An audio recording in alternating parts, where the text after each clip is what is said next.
Hi, everybody. Welcome back to the Vitality Project. I'm Dr. Bob.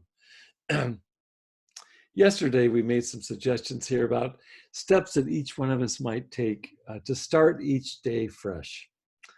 Even during a time of huge stress, like what we're going through right now, related to the quarantines and the coronavirus pandemic.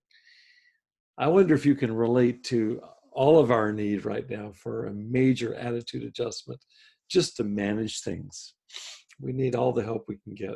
And so we're committed to that in these conversations we have here. You know, we're all facing difficult challenges right now. Jobs and finances are, for most people, in free fall right now, where most all of us are stuck at home, where tippers can boil over without a moment's notice, just bam, like that. And with many of the clients I work with day in, day out at local treatment centers, add to the fact that the finances and relationships are under duress, add to the fact that people are physically separated from loved ones for an unknown period of time. It's uncertain how long this is going to take. And these are individuals that are all in early recovery from severe addiction to substance. I think about this oftentimes. It just feels like a perfect storm, literally from hell. So what we're talking about here, among other things, especially in the work that I do, what we're talking about is relapse prevention. What can we do to prevent relapse? And by that, I mean, I can include relapse to drug addiction, including alcohol, for many of the people I work with. But I also include here relapse to behaviors other than addictive substances. For example, emotional eating right now, which is a huge vulnerability. And while we're thinking of it, not only relapse to behaviors besides addictive substances, but relapse to attitudes that are problematic.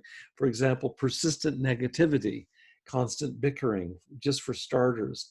And all of these, what's in common across all these addictive behaviors, whether it's a substance or other self-defeating behaviors, all of them eat away at our physical and emotional health, uh, and also our relationships, and also our ability to focus on doing everything we can right now just to financially survive this current catastrophe that we're living through.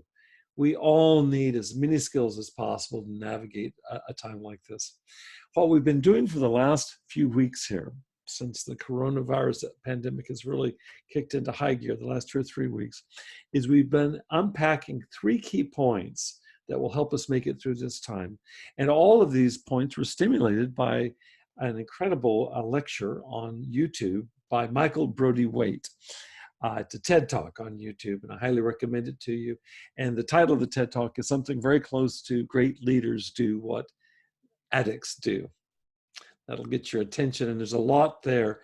But we've drawn or distilled from Michael's presentation 3 key points. And I just want to summarize the first two we've covered each of the last 2 weeks, and the next one is coming up in the next week. The first one was to be authentic, and when we talked about being authentic, we included being honest with ourselves, with others, being compassionate, operating with integrity, being transparent. So that's the first one: be authentic. The second one, we just finished this last week, had to do with surrendering the outcome. Can we commit to daily tasks without getting so attached that when we don't meet our goals, we move into frustration, irritability, disappointment? So can we surrender the outcome? And on the biggest level, on the macro level, can we surrender outcome to something that none of us have direct control over, namely this virus? So I mentioned that there's 3 key points. Well, the third key point is what's coming up this next week, the next several days. And Michael Brody-Waite puts it this way. He says, we need to do uncomfortable work. So what I want to do in our next conversations is shift to this third and final item from Michael's presentation on what great leaders do. So I invite you to come back tomorrow and these next several days. And what we'll be talking about is how can we build creative strategies for doing uncomfortable work.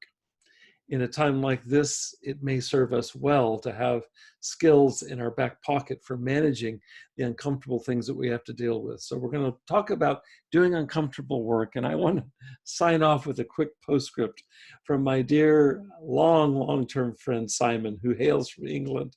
And Simon has said this to me over the last 20 years, 25 years of our friendship.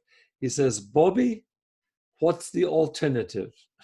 So we'll be looking at doing uncomfortable work because really there is no alternative right now. Thanks for joining me today. Come back tomorrow here at the Vitality Project. Be well, stay safe, and I'll see you tomorrow.